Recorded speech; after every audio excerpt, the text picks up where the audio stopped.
Hello and welcome to the channel. At the moment there's an awful lot of hype around for Raiders, which is across multiple platforms, and I have picked this up on the PS5. So the hype around it and the reviews are overwhelmingly positive, and there's already talk of Game of the Year. So it is at its core an extraction shooter, and it looks like there are large and varied maps, and there's also a bit of a lore and a bit of a story arc around it. So that's how we're introduced to the game. There's a bit of a cutscene, and then we're thrown straight into a kind of, or eased I should say, rather than thrown into a tutorial where we're taken through the basic controls, which are really intuitive, and actually particularly on the console, it doesn't feel like a port that's been kind of forced into a control scheme. It all works really well, including the interfaces. We're then introduced to the city of Speranza, which is behind us. And this is an underground city, which is where our safe base is. We go up topside, gather what we can, and hopefully come back alive with various materials that we can either sell or use for crafting purposes. What I would say is, in my experience so far, which is just 3 raids at this point, which we're quite short as well, is rather than being thrown into a big frantic server and there being this huge and instant learning curve, it does a really good job of kind of easing you in. So when you go up in the elevator topside, there's immediately areas of interest around there that are really well populated with loot. So you can get on and fill up your backpack with all those goodies. There are a combination of things, including weapons if you're lucky, mostly craftable materials, and there's also some valuables if you look around, which you can sell back in the city for cash.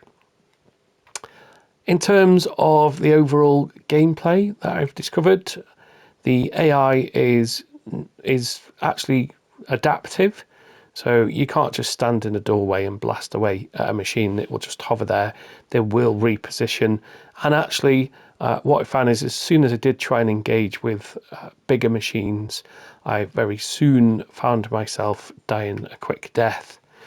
So in terms of other players, I haven't come across many, but when I've encountered them, it's not actually combat.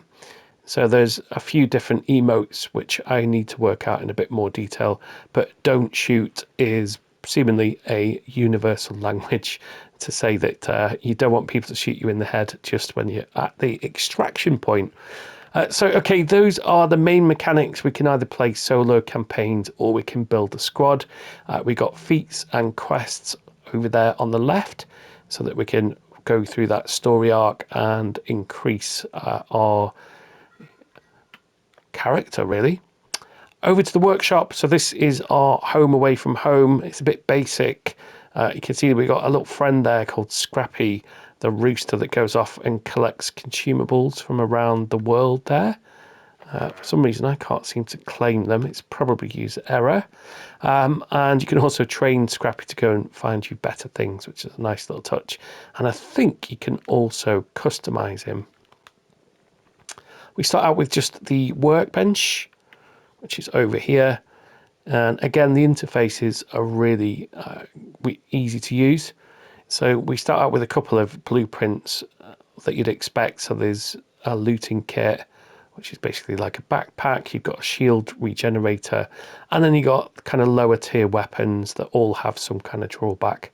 So they might not be so powerful, they might not reload particularly well, but it's a weapon, and we're going to need those for our loadouts. We've then got bandages as well. And over on the right hand side, it's quite simplistic. It's going to tell us what effects they have on what we're going to need to be able to craft them. And then we just hold down the X button to then craft them. And that's really early into the gameplay. As I say, this is just 3 raids in. The plan is to capture the raids in real time, and I'll talk through them, hopefully not with an open mic. And then, yeah, just upload the videos onto YouTube. Other things that we've got, so once we're introduced to the world of Speranza, or to our base, we can then choose from a set number of customizations for our character. We then have this skill tree here where it branches off, as you can see, into 3 different areas.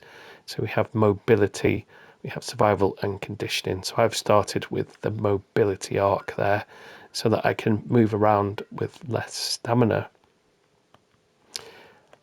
I should go back to the Raider actually. There's some customization options here.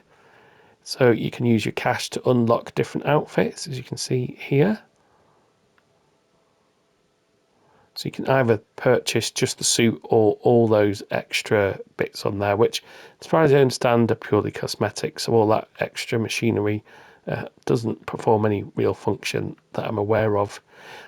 In terms of PvP, PvE, well, you are up against the environment in terms of the AI, but there aren't any kind of food or drink mechanics to watch over. It's just managing your stamina and, more importantly, your health. We talked about emotes. So you can see there, as I say, the universal language of don't shoot is on there. I need to work out how to use those in game. So if we press the equip button, then I think we can add those to some kind of emote wheel, which I will work out and I'll mention in a further video. So there's also a couple of different emotes like that. Okay.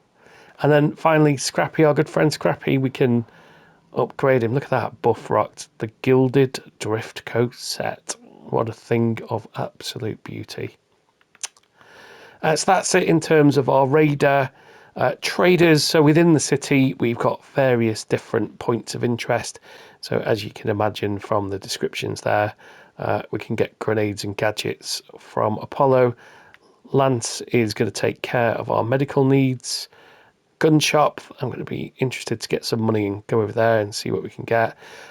Shani, we have taken our initial missions from. So they're kind of go and collect missions or survive and repair. And then there's also a character called Celeste, who I think will also give us some missions as well. And I think that just about does it, actually, for what I've discovered from my first kind of probably hour or so.